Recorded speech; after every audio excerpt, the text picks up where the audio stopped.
नमस्कार। आज हम हिंदी व्याकरण के एक बहुत ही जरूरी टॉपिक समास को एकदम आसान बनाने वाले हैं। क्या आप समास को सिर्फ 5 मिनट में हमेशा के लिए समझना चाहते हैं? यकीन मानिए, आज के बाद एग्जाम में समास का कोई भी सवाल गलत नहीं होगा। तो चलिए समास के प्रकार जानने से पहले सबसे पहले ये समझ लेते हैं कि आखिर ये समास होता क्या है।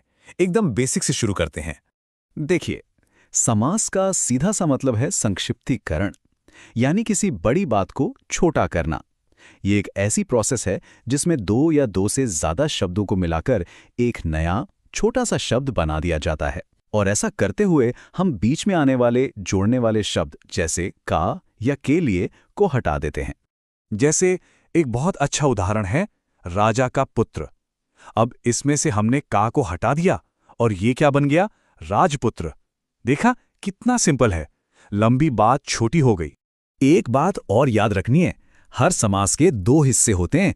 पहले वाले हिस्से को कहते हैं पूर्व पद और दूसरे को कहते हैं उत्तर पद।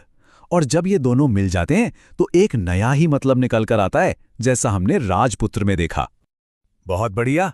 अब जब हम बेसिक समझ गए हैं तो चलिए समास के 6 प्रकारों को फटाफट देखते हैं। और हां, साथ में इनको पहचानने की जबरदस्त ट्रिक्स भी जानेंगे। तो सबसे पहला है अव्ययी भाव समास। इसकी सबसे बड़ी पहचान और यही इसकी ट्रिक भी है कि इसका पहला शब्द यानी पूर्व पद एक अव्यय होता है। अब अव्यय क्या है? भाई ऐसा शब्द जो कभी बदलता नहीं।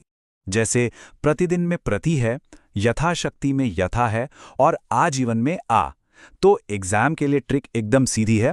अगर कोई शब्द प्रति, यथा, भर या आ से शुरू हो रहा है तो वो अव्ययी भाव समास है। बस। हमारा अगला प्रकार है तत्पुरुष समास। इसमें कहानी थोड़ी अलग है। यहां दूसरा शब्द यानी उत्तर पद सबसे जरूरी होता है, वही मेन हीरो है। जब हम इन शब्दों को वापस तोड़ते हैं, जिसे विग्रह करना कहते हैं, जैसे राजपुत्र को तोड़ा तो बना राजा का पुत्र। तो देखिए ये का वापस आ गया। गृह प्रवेश का मतलब हुआ गृह में प्रवेश। तो ट्रिक क्या हुई? अगर शब्द को तोड़ने पर का, के, से, को या में जैसे छुपे हुए शब्द मिल जाएं तो समझ जाइए कि वो तत्पुरुष समास है।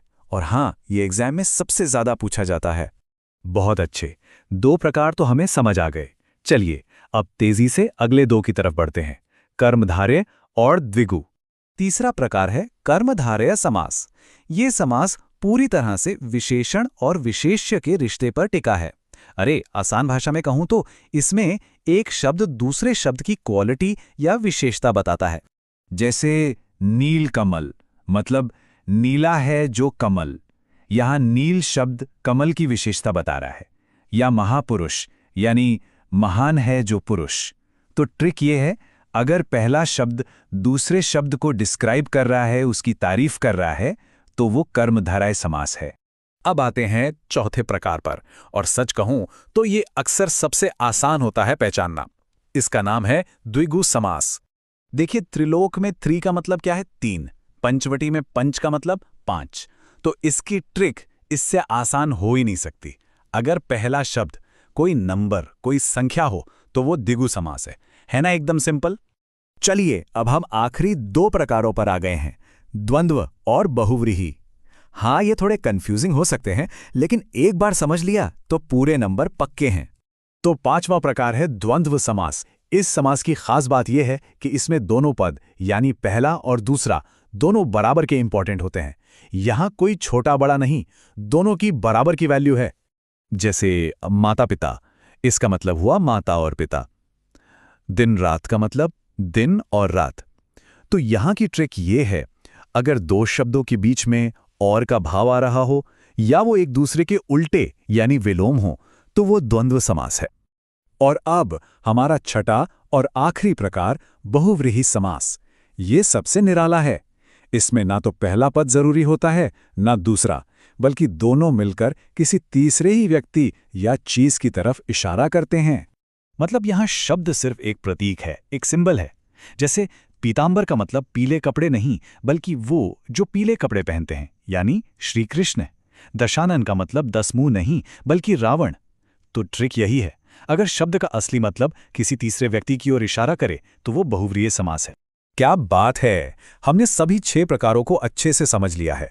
तो अब समय है इन सभी ट्रिक्स को एक साथ मिलाकर एक फाइनल एग्जाम फॉर्मूला बनाने का, जो परीक्षा में आपकी मास्टर की साबित होगा।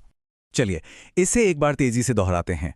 पहला शब्द अव्यय है, अव्ययी भाव, तोड़ने पर कारक चिन्ह मिला, तत्पुरुष। पहला शब्द विशेषण है, कर्मधार्य। पहला शब्द कोई नंबर है, द्विगु।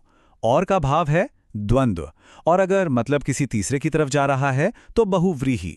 बस ये टेबल आपके फाइनल रिवीजन के लिए परफेक्ट है। तो चलिए अब आपकी बारी है। स्क्रीन पर जो शब्द दिख रहे हैं उन्हें ध्यान से देखिए और जो फॉर्मूला अभी हमने सीखा है उसका इस्तेमाल करके बताइए कि ये कौन से समास हैं। चलिए जरा अपने ज्ञान को टेस्ट करते हैं। तो आज की मुख्य बातें क्या रहीं? पहली, समास मतलब शब्दों को छोटा करना। दूसरी, हमेशा पहले शब्द पर गौर करें। तीसरी, शब्द का विग्रह करके जरूर देखें।